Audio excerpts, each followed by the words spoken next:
Thanks for joining. I wanted to start another video just off with the same kind of disclaimer that generally speaking we have comments off.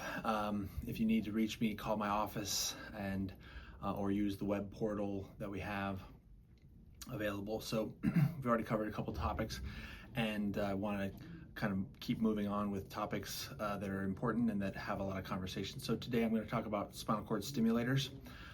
They're a very integral part of my practice at this point, although when I first started practicing, when I was just a fellow, I did not like them.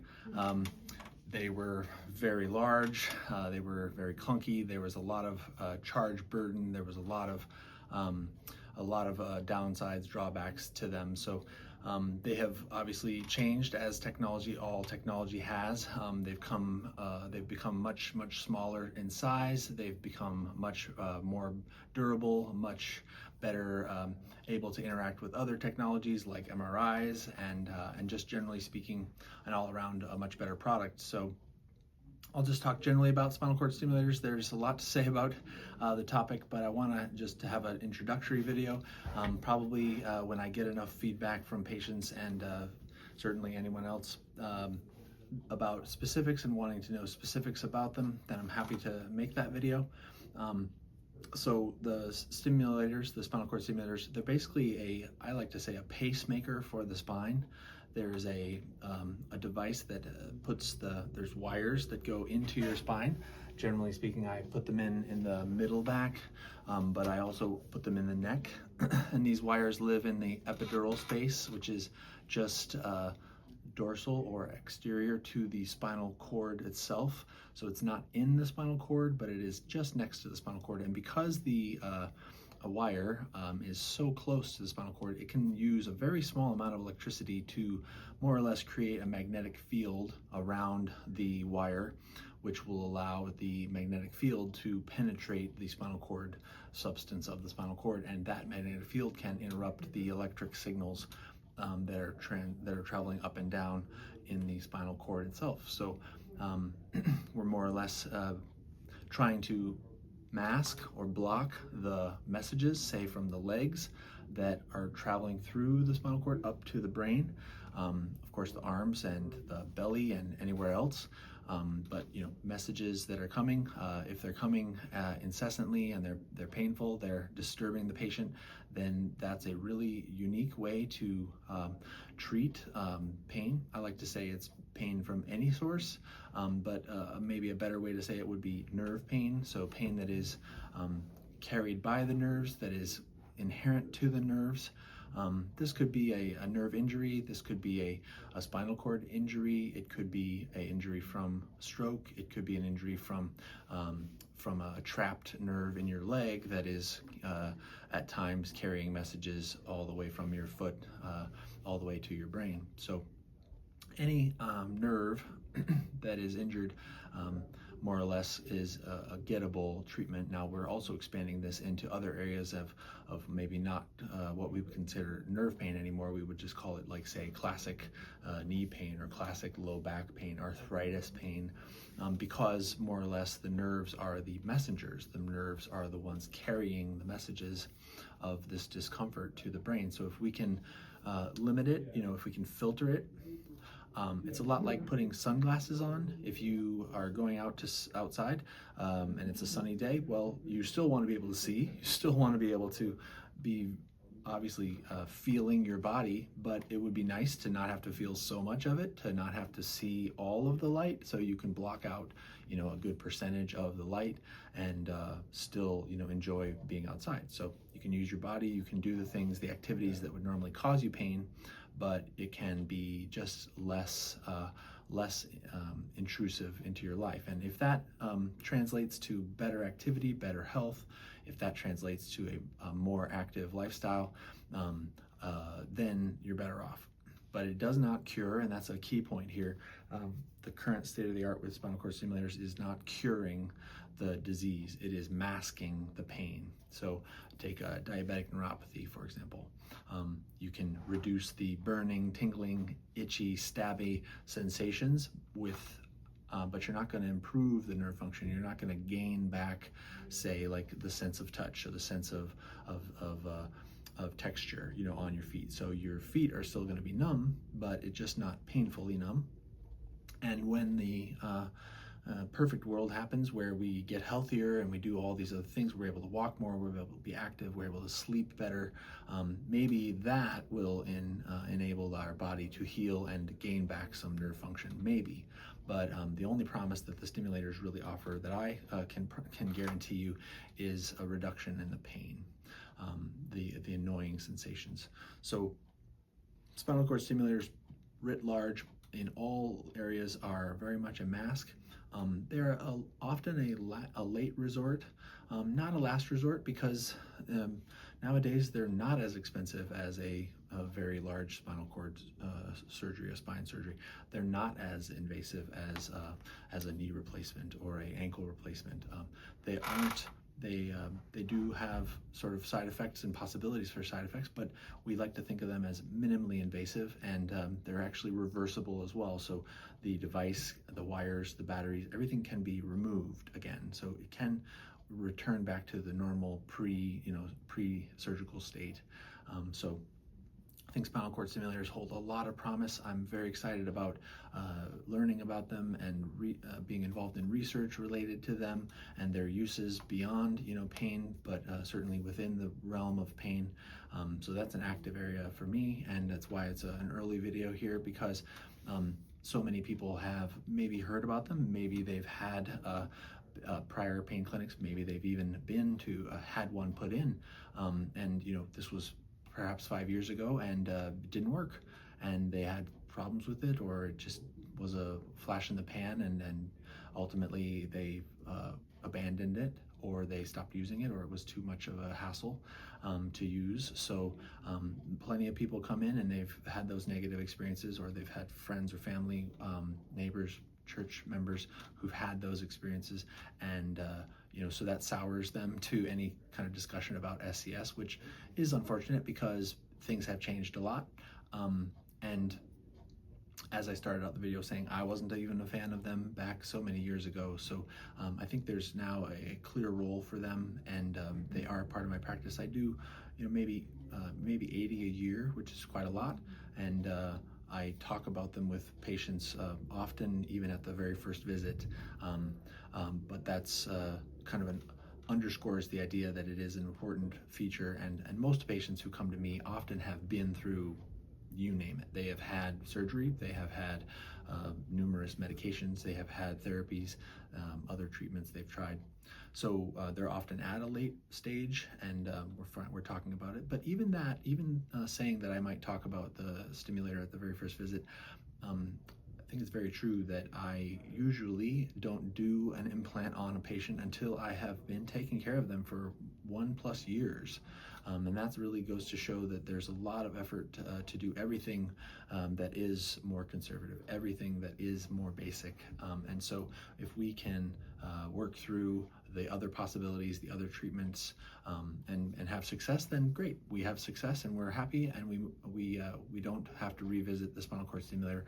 And yet there are patients who, despite my best efforts, their best efforts, are still having pain, are still having problems, and finally are willing to take me up on that stimulator conversation, because they'll say, once upon a time you mentioned this, and I wasn't a fan of it, but maybe I need to hear more about it. So this video again is a chance to kind of hear more about it, to kind of dispel some of the misconceptions.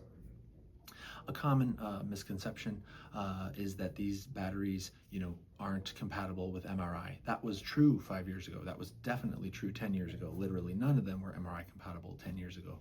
And now they all are MRI compatible. Some better than others. Some have certain advantages when it comes to MRIs, for sure. Another misconception is that the device is clunky and difficult to use. There's a lot of burden, say, with charging, and it was true. 5 years ago, we were charging 1 hour every day. 10 years ago, it was 2 hours every day. That's a huge burden for patients and family members caring for people.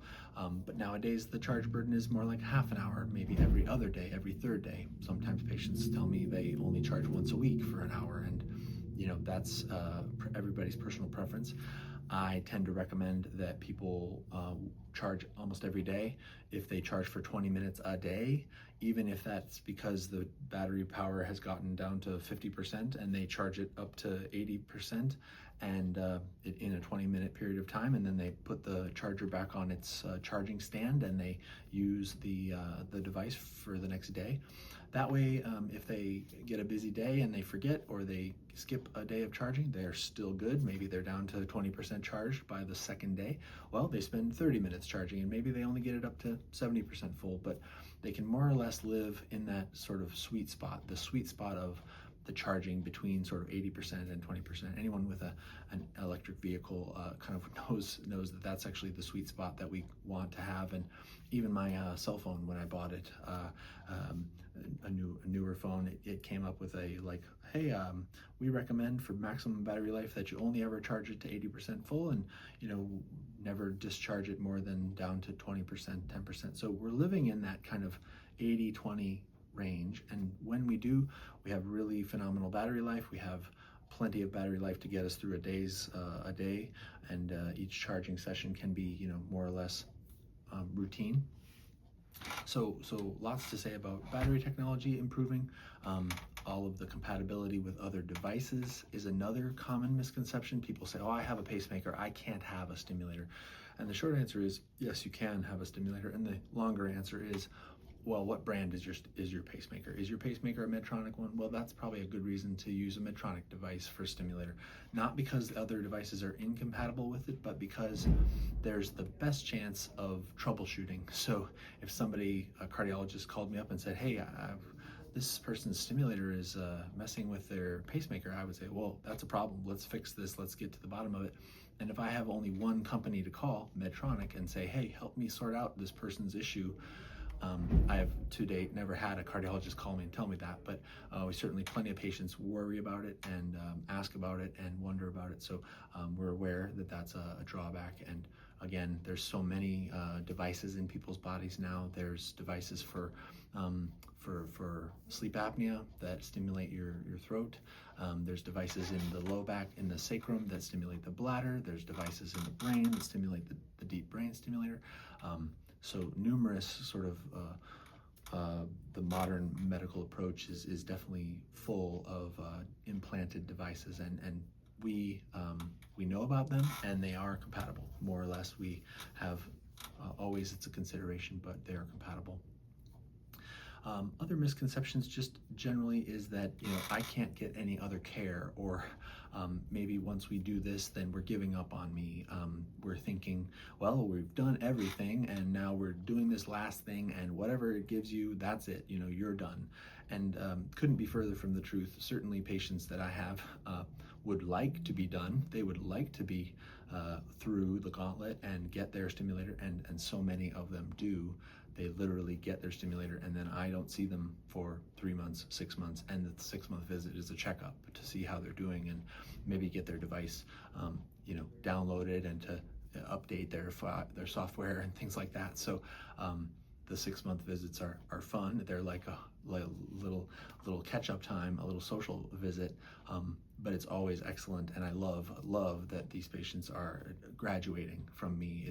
I'm working myself out of a job, and I really like that.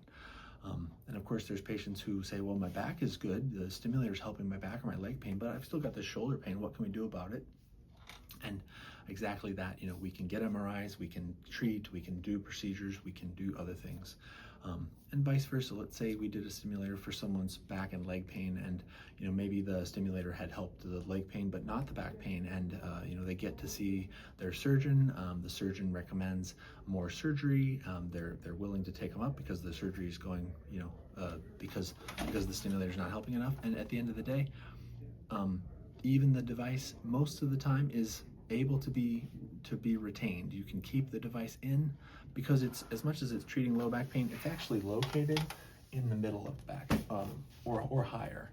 And so those wires are far away from where the surgery would be done, the low back surgery.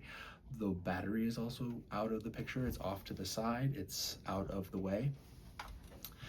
So they can still have treatments, they can still get care, can still pursue the treatments for a knee replacement or a hip replacement, or you name it.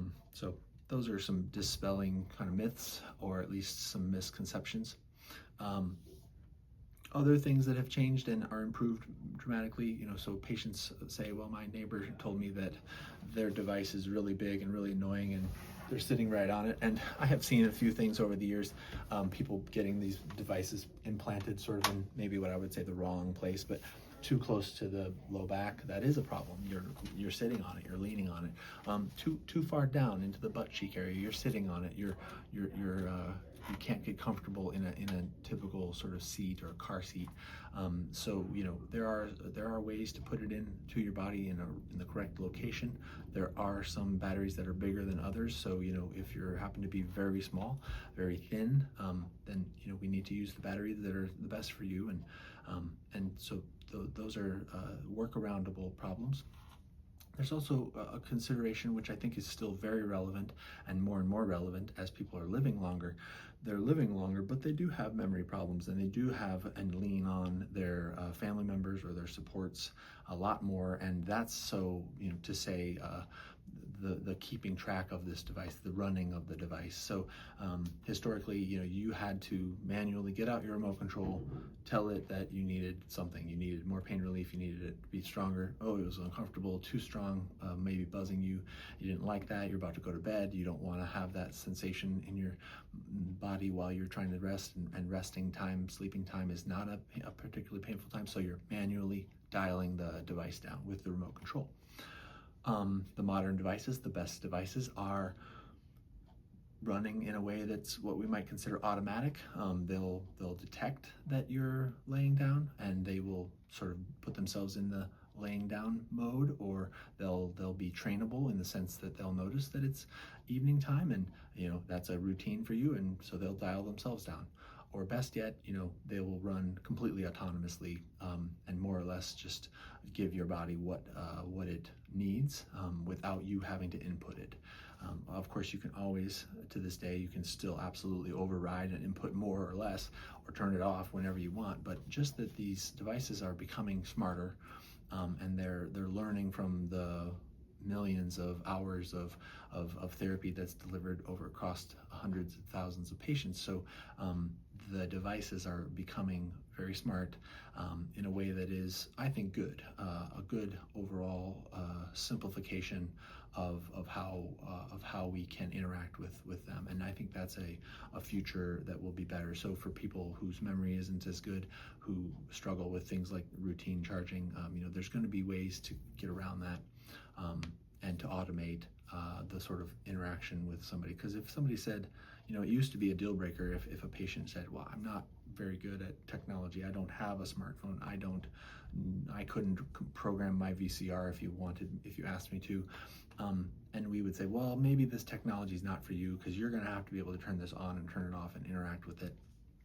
Nowadays we say, hey, no problem, we've got devices that are very simple, that are very taking the guesswork out, and leaving you with enough control that you feel comfortable that you can turn it off anytime. You can of course call customer service and get help, but now with AI coming around, and with the ability of, say, a computerized a robot, an AI, to give you good advice, to talk you through the sort of troubleshooting of devices, that just means that you get customer service like all the time, 24 hours a day. And so that's another piece of the puzzle. Now, so with spinal cord stimulators, there are a couple of steps, and the process really starts with a trial. And the trial is a procedure very similar to having a steroid injection, like an epidural in your neck, in your low back. And instead of putting steroid in through the needle, I would be placing a wire, the lead, through the hollow needle that would go in, and I will spend some time steering it slowly, gently, carefully up the spine, and trying to reach the target area of your specific disease, your specific area of pain for you. And when I get the wire to where I like it, this might take me 1 minute, it might take me 5 minutes, but if I get it where I like it, we're waking you up, we're taping the wire to the skin. We're plugging it into a battery. We're taping the battery to your skin, and you're up and you're being ushered to the next room where the device rep will work with you to turn the device on to get you acclimated to the sensations.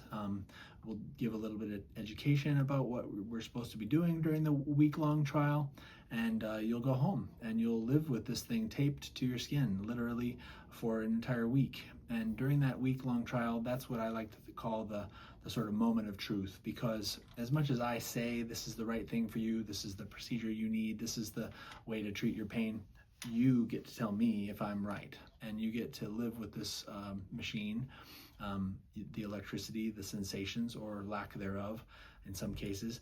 And when people come back after a week of spent adjusting it upwards, adjusting it downwards, making setting adjustments, troubleshooting, of course, if there's problems, then they get to feel very confident by the end. If they say, hey, this was a really obvious relief for me, then I say, awesome, we're showing all the things that we need to do to get relief, to get approval for the insurance, I should say. So that's the final hoop. The final hurdle is to do the trial where you have the leads placed for a week. And of course, some trials end with failure. People will say, I got some relief, it was something, but you missed something. You were missing my lower leg, you were missing this part of my back. It was good here on one side, it was not good on the other side. And that's just another one of those true moment of truth, because when I know and I look at the x-ray and I say, darn, the best I could do was to get it to that side, and it kind of ended up more on the left side, and that's why we had the suboptimal trial. And the patient might say, well, I'd like to try again sometime. Great, we can do that.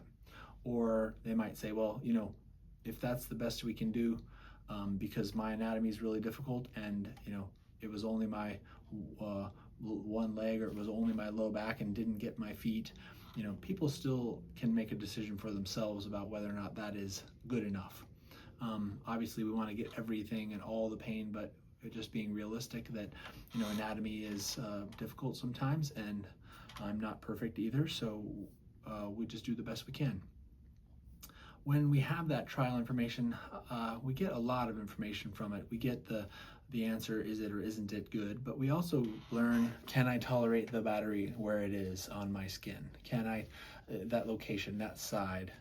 They might realize halfway through the trial that, boy, they sleep on that side a lot more than they realized, or boy, they want to sleep on their back, they end up on their back a lot and it's in the way. So we learn about where we want to put the battery. We learn about the kind of settings we use. We get a good head start on the future programming for the implant when the implant comes. So we don't have to start from scratch. We can start from sort of the ballpark. We can get it in the ballpark during the trial, and then we can really hone in on the exact right space and get it to the home plate. So the trial is a success. We've gotten the patient comes back at the end of the week, 7 days, and we literally just take the tape off and pull the wires out. This is not done in the operating room. It is done in the office. It's just a matter of removing the wires out. My staff generally does that for me. Patients are left with a couple Band-Aids or no bandages at all sometimes, and just instructions to stay dry and to stay out of the shower and out of the bath for at least another couple of days. And when they get that good relief, we apply immediately to get approval for the implant, and usually that takes several days, a week, and often the most limiting factor is just when is my next available operating day to do the open implant, the open spinal cord stimulator implant. So the day of the implant is more of a traditional surgery day. You would have had to get a history and physical from your primary doctor, which is to say clearance for surgery. Yes, the surgery is only about 30 to 45 minutes. Yes, you're under conscious sedation, which is to say we're using propofol and some other medicines to just make you asleep through your vein. There is no tube in your throat. There is nobody breathing for you. There is no gases or noxious things that you're having to burn off for days or weeks or months like traditional surgery. And the incisions that I do are just quote-unquote skin deep. They are really just as deep as to get under the skin and into the fat layer that's in between the muscles and the skin. And in that fat layer, there's usually enough room for the battery and also the wires to be buried under the skin, so that at the end of the implant, everything is, the skin is sewn closed and closed tight and covered, and then it can heal, and within about a week you're waterproof, and within about 6 weeks everything has had enough time to scar that the entire wire is completely encased in scar tissue, which means that when you bend or twist or move your body, that the wire just stays exactly where we put it, so that it doesn't slide to one side or move up or move down, because lead migration is probably the most common and most frustrating side effect of spinal cord stimulators, because the person's having a successful trial, they're even having some success after the implant, and then unfortunately they maybe get a little too impatient, and they're wanting to be more active, they're feeling relief from the device,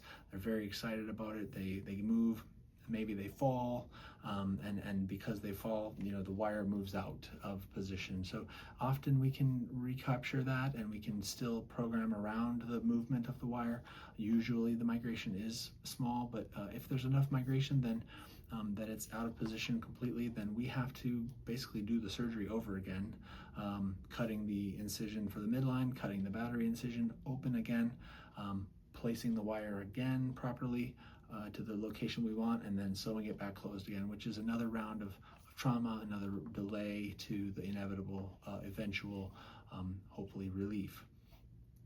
So the spinal cord stimulator implant is a minimally invasive procedure that is very low risk surgery.